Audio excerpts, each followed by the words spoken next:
This is Pure Love, episode 12. Hi, everyone. Hello. Pure Love. Pure Love is the brainchild of myself and my daughter, Amanda. And the platform of this online talk show is to model and to share and to storytell the ways in which I raised her in a sex-positive environment with all the successes and failures, and using that as a platform to prevent, combat, interrupt child sexual abuse. This is episode 12, and today we're talking about fathers. The title is Fathers, Daddy Issues, and the Electra Complex. So much. And so we came up with this idea to talk about fathers today because unfortunately last month my father and her grandfather had a massive heart attack and passed away. He became an ancestor. And so this episode is dedicated to my father and my daughter's grandfather, who essentially was like a dad to you, Jose Rivera, also known as Pepe. So this is for you, papi. Alright, so we wanted to talk about the impact that or supposedly the impact that society says that men or fathers or lack thereof have with their children, or how we end up having relationships in the future. So I thought this was really interesting.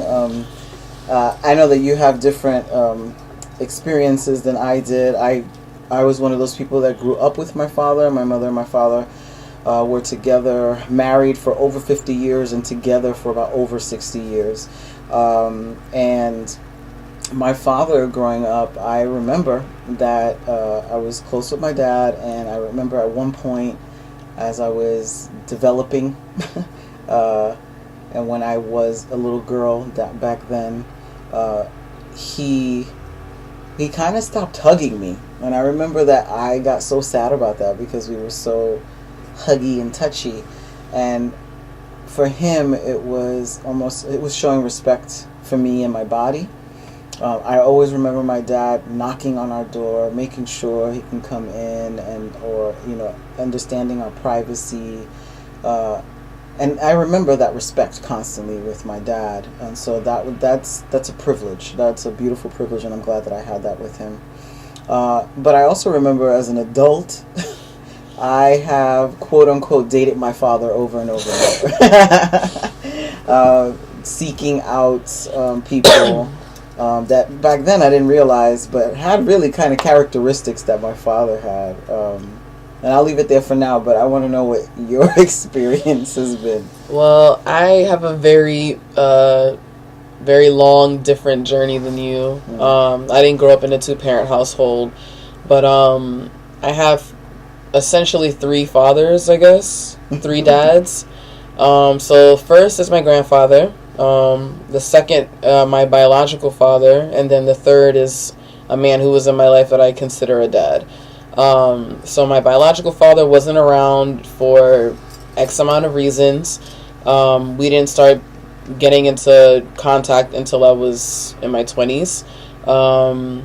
My dad, he's a very flaky type of person, not really good with responsibilities, communication, things like that. So, I've always known that he's been in the background, but, it's like, I know you're there. You're like a guardian angel, kind of, not really guarding, but I know you're around. And then I always had Papi. So, to him, he's like a father to me. He's the one that's been constant, the one that's been there loving me, taking care of me, making sure that I was good. Everyone in our neighborhood that I grew up in, they always say, your father, your father, your father, and they're talking about him. So, he's the one I consider my father more than anybody. Papi was my first word, so That's right. been super important to me before I even realized he was important to me. So I have a very complicated relationship with father, dad, just even the terminology as well as the relationships. Like, saying the word dad or father doesn't feel right in my mouth. Like, the only way that I would say that is by saying papi, and I would never ever call anybody else that, ever. Like, that's only his name. Nobody else will ever be called papi. What do you think, do you think that relationship that you were talking about, like, having your biological father who wasn't present, your dad who off and on when you were younger, you had more interaction with him when you were younger, and then older that kind of fell away, and then papi, the constant figure, how do you think that affected how you see men or in relationships? Because I know you're pansexual, so not just men, but you know, how do you see men? Has that affected like trust or abandonment issues or anything like that? Definitely. I remember the first time I even heard about abandonment issues was in middle school. One of the school therapists or school counselors was saying that I think Amanda has abandonment issues, and I remember being like, what? I didn't even like know what that meant. I was like, what? But now, like, as an adult, I'm like, I guess I kind of do. Like, just, as a child, I used to cry a lot about it. I used to be very sad and, like, take it upon myself to feel bad, like it was something that I did, that I was unlovable. Like, how could you not love me? I'm your child. Like, what's wrong with me? Why wouldn't you be here? How could you raise my siblings and not raise me? Like, so I had a lot of issues with that, because with both my biological and my non-biological father, I have siblings with both, and they've all been raised with them, and I've been the only one that hasn't lived with or been raised by my dad. So I always felt some type of way about that. Like, that sucks that everyone else got to experience you and I didn't. But then again, as an adult, once I built relationships with my siblings, I found out that it was for the best. So I was actually the only lucky one that I didn't live with either of them, because I would have been miserable and probably would have been a completely different person.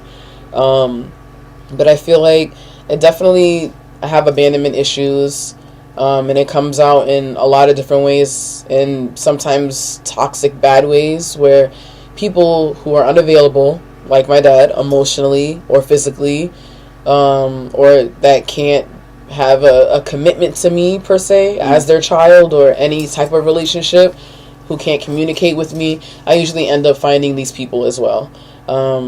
People who are emotionally distant or disconnected.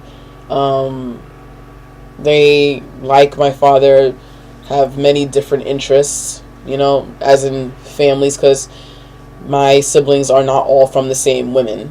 So, you know, people I've dated have had wandering eyes as well.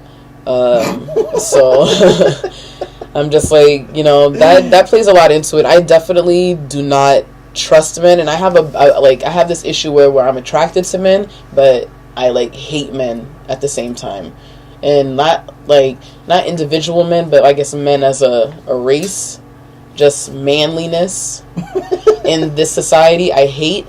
And I hate that so many children are left to the wayside, because, you know, the way that we are, like, the way we're taught in this society, in this country, is that men aren't really, they don't get the intense, like, drilling about the responsibility of being a parent like women do, or like femmes or female embodied people. Yeah. Because I'm like, for us, it's always like, this is a big deal. You're gonna get pregnant. You.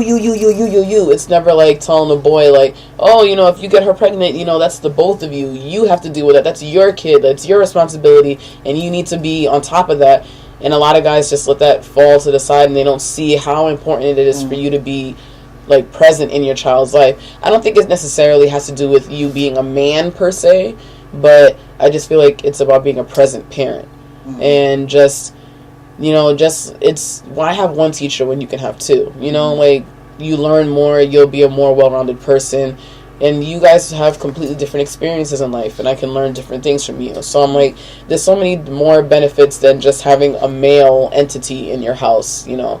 And although, you know, I didn't want or need for anything, of course, you know, as a kid, I'm just like, you know, I want my dad, but then as I got older, I was like, yeah, whatever. You know, it's done now. I cried my tears already. I think after I turned 18, 19, I finally was just like, whatever. Do you think that some of those tears or anger about it was in regards to like what society was saying that you needed to have them, or because basically it was his responsibility and it had nothing to do, like I'm thinking about heteronormative ideas of, you know, I think that's it too. Like, I guess seeing like a lot of 2-parent households or like people having relationships with their dads, it made me really, really sad. And I'm just like, why can't I have that? Like, even with cousins, like, besides, like, I mean, but even Christina, Khadijah, and Chris, they had Papi. You know, like, he raised them. So I'm like, out of, I think, majority of my cousins, I think I'm the only one that was really, like, not raised with their dad around. Or a dad figure that was, like, constant. So I'm just like, I don't know, it was, like, an envious cry. It was an angry cry. It was, a low self-esteem cry. Because I'm like, there's something wrong with me that he wouldn't want to be here. Like, I didn't understand that. It didn't click for me. But as an adult, I realized that, you know, that happened for a reason. I'm way better off. And I'm glad that it didn't take me 27 years of bullshit to be like, oh my God, I want to get away from you. It took 27 years to be like, I was way better off without you. And I'm glad that I didn't have to deal with that.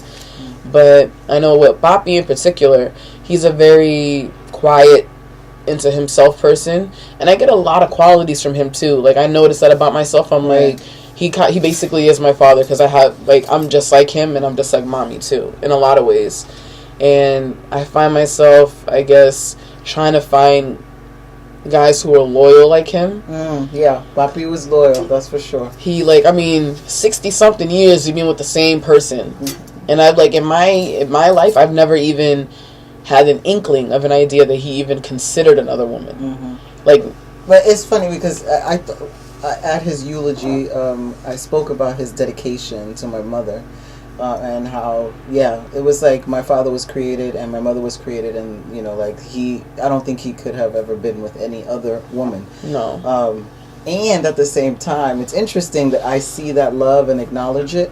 And I'm polyamorous, so for me,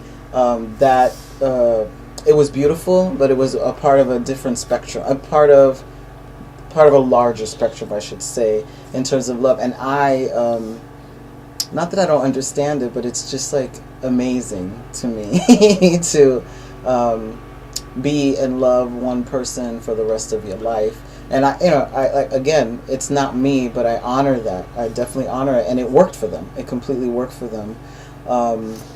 Somewhat.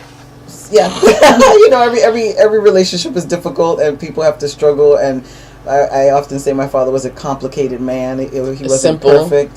Simple but complicated. Yes, but, you know, one thing was for sure: he loved his family and he loved his wife, and yeah.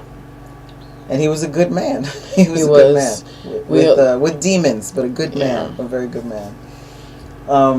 I've said before, like, that I dated a lot of people that reminded me of my father, and I didn't know it at the time. And afterwards, when I was, like, examining the things, and it was interesting because it was dating the bad parts of the things that I didn't like, and I sometimes think it's because of us wanting to change it. You know, it's like we don't have an opportunity to change that, so we unconsciously find these things so that I'm going to make this right, I'm going to change it, and it'll be okay. Yeah. And when I figured out what I was doing, I was like, I can't change anyone. It's not my place to do that. People have their own journey, and they get to do what they need to do. And then, you know, I was more intentional about how I was seeking people, or, you know, just like falling into these like cycles and stuff. So I'm glad that I noticed it and then I stopped it.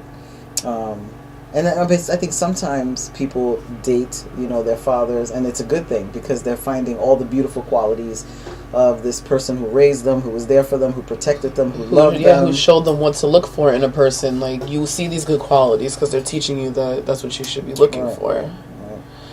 And I see a lot of good qualities in Papi that I wish that I could see in guys in my generation, because I don't know what's going on.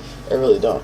With the 90s, early 90s kids, the late 90s, but, like 95, no, not even 95, like 93, 1990 to 93, I don't know what's going on with us.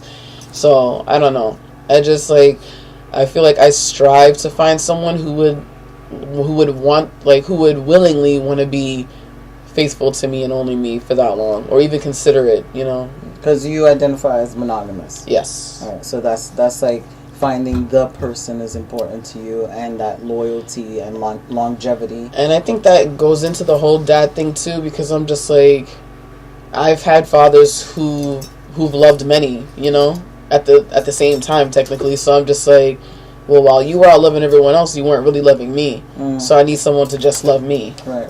And not everybody else. Because, I mean, I don't knock it, If that floats your boat, then that's you, Right. That's your business. But for me personally, I guess that it's, deeply ingrained with that abandonment and just needing you to myself. But not in a, Right. Because I'm always, leave me alone. But, I still want to know, go in the other room, but just let me know you still love me. Right. So let me ask you this. Do you think, in me raising you and the way we navigated your biological father, your dad not being there, what could I have done differently to, I don't know, better understand, better empathize, or just support you in that way? Do you think anything could have been different? No. Because, I mean, whenever I asked about them, you looked them up for me to find them so I can see them. You made the connections. You didn't trash talk them. You weren't he's a piece of shit, and that's why he's not around, and he's off with this other woman, and that's why he's not here. I feel bad for kids who have mothers who are so bitter against their the other parent of the child that they involve the children in their issues. I hate that. And I'm really, really glad that you didn't do that for me, because I know a lot of parents are just your father ain't shit, and that's why he's not here. And it's tough. Yeah. It's tough not to do that, But especially because his true character, and I don't know. And you're just I want you to know, so, to prevent that. But it's I had to figure it out on my own. Because it's he's still, at the end of the day, he's still my dad. And regardless of what happened, I still have... Sometimes, before I had the need and the right, to try to build a relationship with him. But now I'm just it is what it is, How are you? Stuff like that. But the only true father, I guess, is an ancestor now. Yeah. Well, I'm a true believer that we can create the families that we want, that two-parent households don't have to be the case. It could be a village of people that love and care for the child or children or people in it. And of course, I believe in any kind of family structure that people want to create for themselves that's really healthy and good. And of course, more people loving on a child is always a good thing. I personally just don't like the demonization of independent solo or parents. It is hard because this world makes it hard. But I feel like when I was raising you, I was trying to embody that even though they're not there, we can make this. We're a team. It's you and me against the world. I definitely felt that. So that's why after a while I was I don't even know why I'm tripping. But I mean, I could understand that because you don't live in a vacuum, right? You the whole world is around you, and the whole world is saying you need a dad. You need a dad mom. and a mom. And then me, look at me, weirdo. We screwed that all up, but. It's okay. We had a nice weirdo family. That's what I'm saying. It's all right. But I think that it's not ludicrous that you're going through these feelings and thinking about that. And interestingly enough, I was in a two-parent household, and a lot of times I struggled with that. I struggled with it because of my own ideas about compatibility and communication style and things like that. But that was my own personal opinion, and as an adult I get to craft the relationship structure that I think works for me, without downing anybody else, right? Yeah. Okay. I think if I were trying to, like, I guess, date my father, I would only be referring to Papi and the qualities that I saw in him as a provider, as a father. And I felt like maybe, like, I mean, I would consciously seek out someone like Papi in that respect. But subconsciously, I sought out my biological father, my dad, and those terrible qualities, and trying to, like, make them see that I was worthy enough for them to stay. Yeah, so it's like trying to fix it. Yeah, because I'm like, we're too far gone. You're not going to change, so maybe I can make this other person see that I'm worthy, and then I'll feel better, and then it won't hurt so bad about you. So I know, like, that was a big thing for me too, and I'm just like, you remind me of my dad, like, you're just an asshole, and I don't even know why I'm dealing with this. So now I'm in a different spot, but growing, you know, like, in the beginning, it was very, like, why do I keep meeting these people? Like, why won't anyone stay? And then it goes down that whole spiral of daddy issues. And if the supposed to be number one man in my life couldn't stay, why would anyone else stay? So that was a huge cloud over my head, too. With dating, relationships, or dealing with men in general. Do you still feel that way? Like, why, if he didn't stay, then why would anybody else want to stay? Kinda.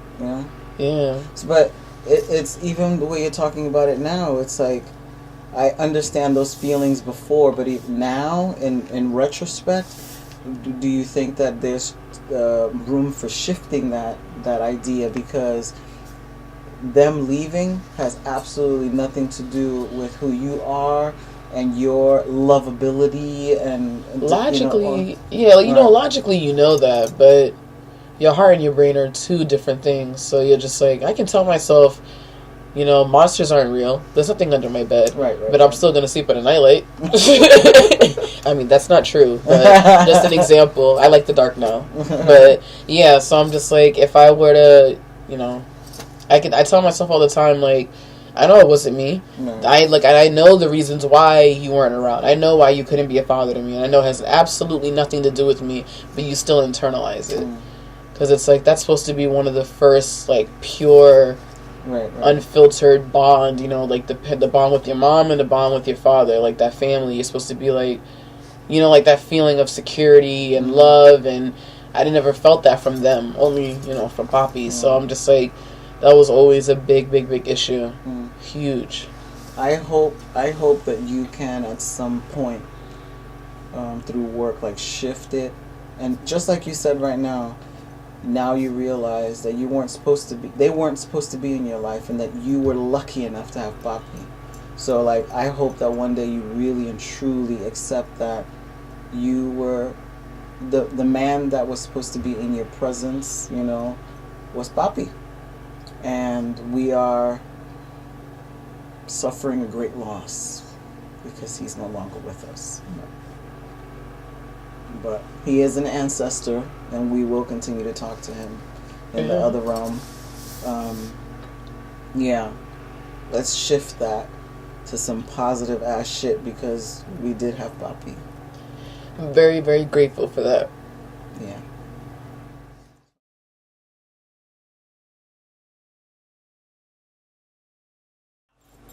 I'm thinking a lot about how this relates to, like, prevention of child sexual abuse, and some of the things that come up for me are in terms of this seeking of daddy, this wanting attention and approval, and harm doers that are grooming children really look for those at the margins, those who are sad, depressed, and if or lacking a father figure, mainly for safety reasons, because they feel like if there's a man in the house, it'll be harder for them to attack or abuse if there's another male around, if the abuser is a male. Yeah. It could be that, but also there are harm doers that don't care about that, and they, no matter if there's a male, female, mother, father in the house. But I'm thinking about how that could possibly be used in terms of grooming, or a hook to trust in someone, that male figure. Let's say the harm doer is male, So this male play on figure, that. playing on that need and that want. The idea that a harm-doer could take this loss or this lack and use to manipulate, shame, isolate, use power over, coerce, to abuse. Harm-doers look for like deficiencies, right? They look for these things that society might see as defective or not socially accepted. So it's like being a fat kid, a kid with a disability, a kid that comes from a single parent household, a poor kid. The list goes on and on. There's nothing wrong per se with these identities or these people or these experiences, but oppression and rigid societal norms aid in the tools that shame, making the shameful targets. Something we should be thinking about.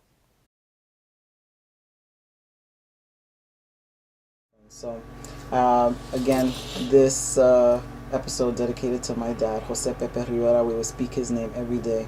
He will not be forgotten. Rest in peace. We love you, Papi. Love you, Papi.